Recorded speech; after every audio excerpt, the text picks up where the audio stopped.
Hello, good afternoon बच्चों। आज हम हमारे ज्योग्राफी की बुक में लेसन नंबर 4 वायुदाब यह लेसन रीड करेंगे और समझेंगे। हमको यहाँ पे बताया है कि हम लोग 7वीं कक्षा की जो हमारी साइंस की बुक है ना, 7th क्लास की आपकी साइंस की बुक है। इस बुक में जो लेसन 3 है जिसका नाम है प्राकृतिक संसाधन के गुणधर्म, इस पे पेज नंबर 16 पर वायु का भार होता है यह प्रयोग आपने किया है ना। लेसन 3 आपका हो चुका है, उस पर आपने यह प्रयोग किया है। तो आपको यहाँ पर भौगोलिक स्पष्टीकरण दिया है कि इस कृति द्वारा तुम्हारे समझ में यह आया होगा कि गुब्बारा यानी बलून में भरी गई हवा के कारण फूले हुए गुब्बारे का जो हिस्सा है वो नीचे गया। इसका अर्थ यह होता है कि हवा अर्थात वायु का क्या होता है, भार होता है। हवा यानी वायु है ना, वायु का क्या होता है, भार होता है। ये हमारे ध्यान में आता है इस किसकी वजह से, यह प्रयोग जो किया आपने उसकी वजह से। जिस वस्तु के भार होता है उसका निचली वस्तुओं पर दबाव पड़ता है ना।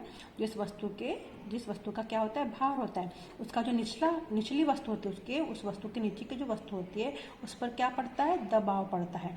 वैसे ही जो वायुमंडल है, वायुमंडल का वायुदाब पृथ्वी पर अथवा भूपृष्ठ पर पड़ता है ना। जो वायुमंडल है उसका वायुदाब कहाँ पे पड़ता है, पृथ्वी पर। जो हमारा भूपृष्ठ है उस पर पड़ता है। पृथ्वी के ऊपर पड़ने वाले इस वायुदाब के परिणाम स्वरूप वायुमंडल में आंधी, तूफान, वर्षा जैसी अनेक गतिविधियां घटित होती है। जो वायुदाब हमारे पृथ्वी पर पड़ता है तो उसके अनुसार वायुमंडल में ही क्या आती है, आंधी, तूफान, वर्षा जैसी जो अनेक गतिविधियां हैं वह हमें दिखाई देती है। अब यह वायुदाब होने के कुछ कारण है। हाँ, वायुदाब होने के हमको कुछ प्रमुख कारण दिखाई देते हैं। तो कौन से कारण है? पहला है, पृथ्वी पर वायुदाब सर्वत्र समान नहीं होता है। हर जगह पे हमको वायुदाब एक समान दिखाई देता है क्या? नहीं। कहीं पे ज्यादा, हर जगह पे आंधी, तूफान, वर्षा आती है क्या? नहीं। कहीं होती है तो कहीं नहीं होती है। तो इसका क्या कारण है? पहला कारण यह है कि पृथ्वी पर वायुदाब सर्वत्र समान नहीं होता है। सेकेंड है, वायुदाब समय समय पर बदलता रहता है ना। हर जगह पर समय समय पर उस वातावरण को देखकर वायुदाब बदलता रहता है।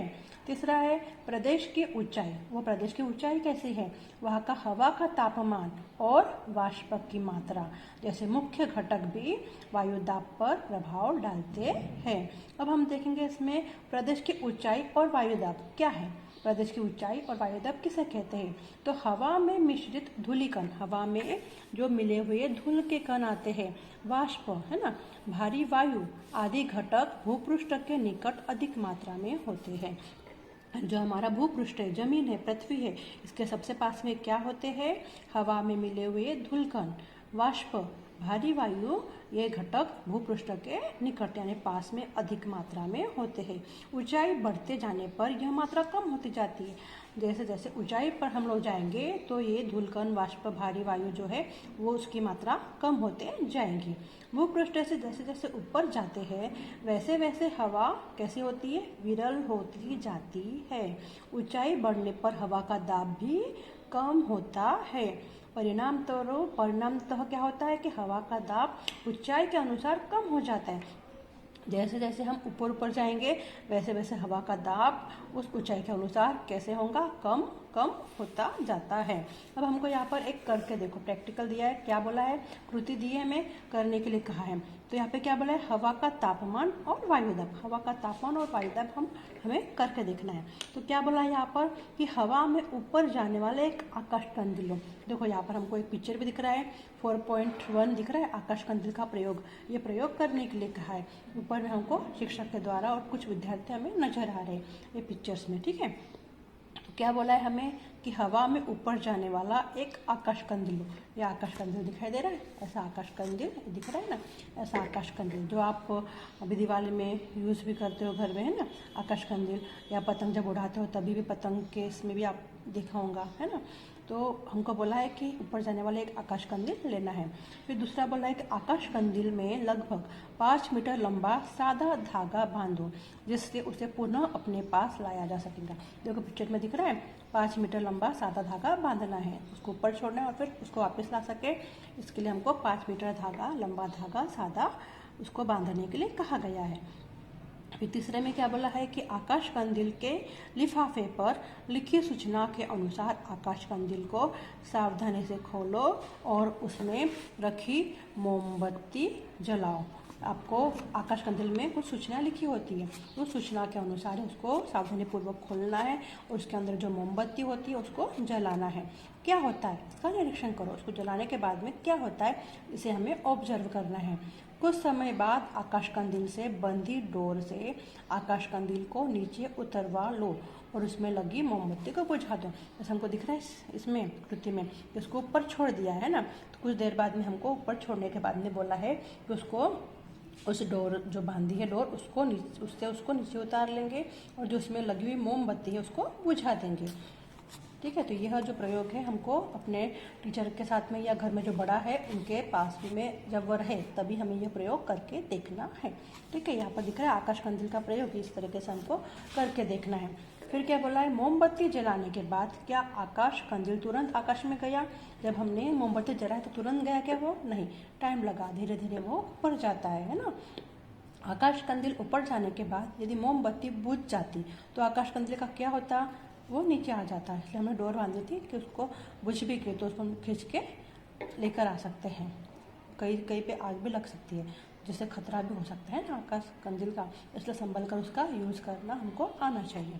फिर हमें भौगोलिक स्पष्टीकरण में क्या बोला है, मोमबत्ती जलाने पर आकाश कंदील में स्थित हवा मोमबत्ती की ऊष्मा के कारण गर्म होने लगती है। जब हम मोमबत्ती जलाते हैं तो जो आकाश कंदील है उसमें जो हवा है वो मोमबत्ती की ऊष्मा मिलने के कारण क्या होती है? गर्म होने लगती है। गर्म हवा प्रसारित होती है, हल्की बनती है और ऊपर की दिशा में जाने लगती है। इस फलस्वरूप ही आकाश कंदील आकाश की दिशा में ऊपर उठने लगता है। प्रकृति में भी ऐसा ही होता है। समझ में आया आकाश कंदील क्यों और किस तरीके से ऊपर जाता है? क्योंकि उसमें जब हम मोमबत्ती जलाते हैं तो मोमबत्ती की ऊष्मा मिलती है उसे, और मोमबत्ती की ऊष्मा के कारण क्या होता है, वो आकाश कंदील गर्म होने लगता है और गर्म हवा उसमें फैल जाती है और वह हल्की बनती है और ऊपर की दिशा में उसको खींचती है, ऊपर जाने लगती है। इसलिए आकाश कंदील जो है वो आकाश की दिशा में ऊपर उठने लगता है। प्रकृति में भी ऐसा ही होता है, गर्म हवा हल्की हो जाती है और वो ऊपर की ओर उठने लगती है। ठीक है, अब तापमान और वायुदाब का निकट का संबंध है। वैसे जो तापमान है और वायुदाब है इन दोनों का भी कैसा है, नज़दीक का संबंध है। जहाँ तापमान अधिक होता है वहाँ पर वायुदाब कैसा होता है, कम रहता है। और अधिक तापमान के कारण हवा कैसे हो जाती है, गर्म होती है और वो प्रसारित होती है और हवा कैसे बन जाती है, हल्की बनती है। भूपृष्ठ के पास की समीप की ऐसी जो गर्म हवा है वो आकाश की दिशा में ऊपर जाती है। परिणाम स्वरूप उस प्रदेश का जो वायुदाब है वह कैसा हो जाता है, कम हो जाता है। जो गर्म हवा है वो कहाँ जाती है, आकाश की ओर जाती है और जो वायुदाब है वो कैसा हो जाता है, कम हो जाता है। तापमान पेटियों और वायुदाब पेटियों में पारस्परिक संबंध होता है। तापमान पेटी और वायुदाब पेटी इनमें भी कैसा संबंध होता है, पारस्परिक संबंध होता है। लेकिन तापमान पेटियों का अक्षांशीय जो विस्तार होता है वह कैसा होता है, अधिक होता है। तापमान पेटियों का अक्षांशीय विस्तार अधिक होता है तो वायुदाब की पेटियाँ कम चौड़ी हमें दिखाई देती है। हमको यहाँ पर नीचे में 4.2 दिख रहा है, कटिबंध तापमान पेटियाँ दिखाई दे रहा है। ये 4.2 अ और ब, ये जैसे समशीतोष्ण कटिबंध यहाँ पर हमको नजर आ रहा है। समशीतोष्ण कटिबंध ये दिख रहा है, समशीतोष्ण कटिबंध यहाँ पर भी और यहाँ पर भी नजर आ रहा है। ये समशीतोष्ण कटिबंध, समशीतोष्ण कटिबंध ये कैसा है, 23 दिख रहा है यहाँ पे, 23 डिग्री 30 है ना, और ये नीचे में यहाँ तक 66 डिग्री 30। ठीक है, दिख रहा है, अक्षांशों के बीच में होता है ये समशीतोष्ण कटिबंध।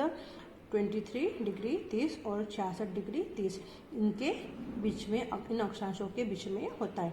इस तुलना में जो वायुदाब की पेटियाँ है उसका अक्षांशीय विस्तार कैसा होता है, सीमित होता है।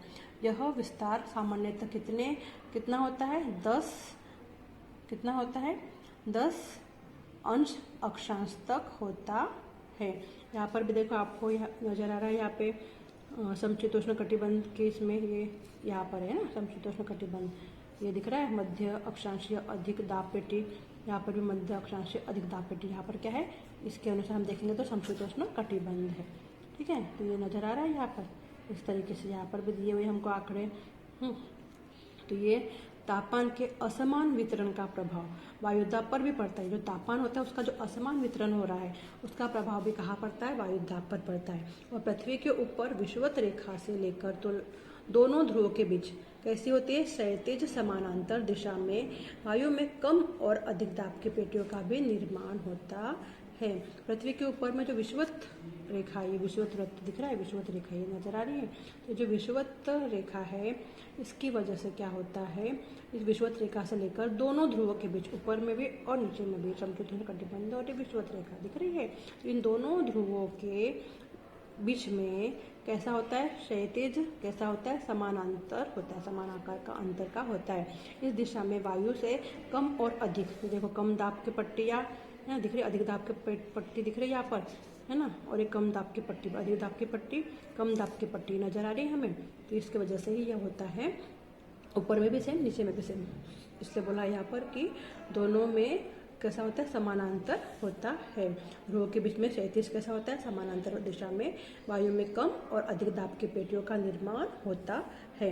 ये हमको 4.2 या आकृति में दिखाई दे रहा है। ब में तो हमको नजर आ ही रहा है। ठीक है, तो आकृति 4.2 अ और ब का निरीक्षण करना है और हमको कुछ प्रश्नों के उत्तर बताना है। यहाँ पर दिया है हमारे किताब में, कुछ प्रश्न के उत्तर में बताने। जैसे पहला प्रश्न दिया है हमें यहाँ पर, क्या बोला पहला प्रश्न कि उष्ण कटिबंध प्रदेशों में कौन सी दाब पेटी प्रमुखता पाई जाती है। अब ये उष्ण कटिबंध यहाँ पे दिख रहा है, उष्ण कटिबंध ये वाला, ठीक है। तो यहाँ पर हमें क्या बोला है कि कौन सी दाब पेटी प्रमुखता पाई जाती है। अब उष्ण कटिबंध में हमें कौन सी दाब पेटी नजर आ रही है, यहाँ पर दिखाई दे रही है, कम दाब पेटी, ये विषुवत वृत्तीय कम दाब पेटी दिखाई दी है, विषुवत वृत्तीय कम दाब पेटी। तो हम लोग इसका आंसर यहाँ पर लिख सकते हैं। दूसरा बोला है हमें ध्रुवीय हवाओं की निर्मिति का संबंध किन दाब पेटियों से है तथा वे किस कटिबंध में आती है। अब ध्रुवीय हवाएं हमें बोला गया है, तो ध्रुवीय हवाएं हमको यहाँ पर दिख रहा है, ध्रुवीय हवाएं ऊपर में भी नीचे में भी है। तो किस में आ रहा है, ध्रुवीय अधिक दाब पेटी में आ रहा है। किस में आ रहा है, अधिक दाब पेटी में। तीसरा बोला है कि उष्ण कटिबंध प्रदेश में वायु दाब कम रहने का क्या कारण है। जो उष्ण कटिबंध प्रदेश है, उष्ण कटिबंधीय प्रदेश है, इसमें क्या बोला है कि वायु दाब कम रहने का क्या कारण है। तो पूर्वी हवाओं की वजह से यह दाब कैसा होता है, कम हो सकता है। उसके बाद में बोला है हमें कि समशीतोष्ण कटिबंध में बहने वाली हवाएं किस दाब पेटी से संबंधित है। समशीतोष्ण कटिबंध, ये समशीतोष्ण कटिबंध दिख रहा है, ये समशीतोष्ण कटिबंध में कैसी पश्चिमी हवाएं आती है। ये पश्चिमी हवाएं, पूर्वी हवाएं नजर आ रही है यहाँ पे, समशीतोष्ण कटिबंध ये नीचे में है यहाँ पर। तो ये हमें पश्चिमी हवाएं दिखाई दे रही है ना, तो पश्चिमी हवाएं दाब पेटी से संबंधित होती है। फिर कम दाब की पेटियां किन किन अक्षांशों के बीच में है। अब कम दाब पेटियां हमें कहाँ नजर आ रही है, यहाँ पर कम दाब पेटियां हम देखेंगे तो हमको ये अधिक दाब है, यहाँ पर कम दाब पेटियां है। तो यहाँ पर हम लोग देखेंगे, यहाँ पर हमको 65 ये आ रहा है, 65 डिग्री, 55 डिग्री, ठीक है। यहाँ पर भी 65 55 डिग्री दिख रही है, कम दाब की पेटियां। यहाँ पर 5 डिग्री सेल्सियस दिखाई दे रही है। तो इस तरीके से आपको ये प्रश्न के उत्तर छुड़ाने हैं, दोनों 4.2 आकृति और बुक को देखकर।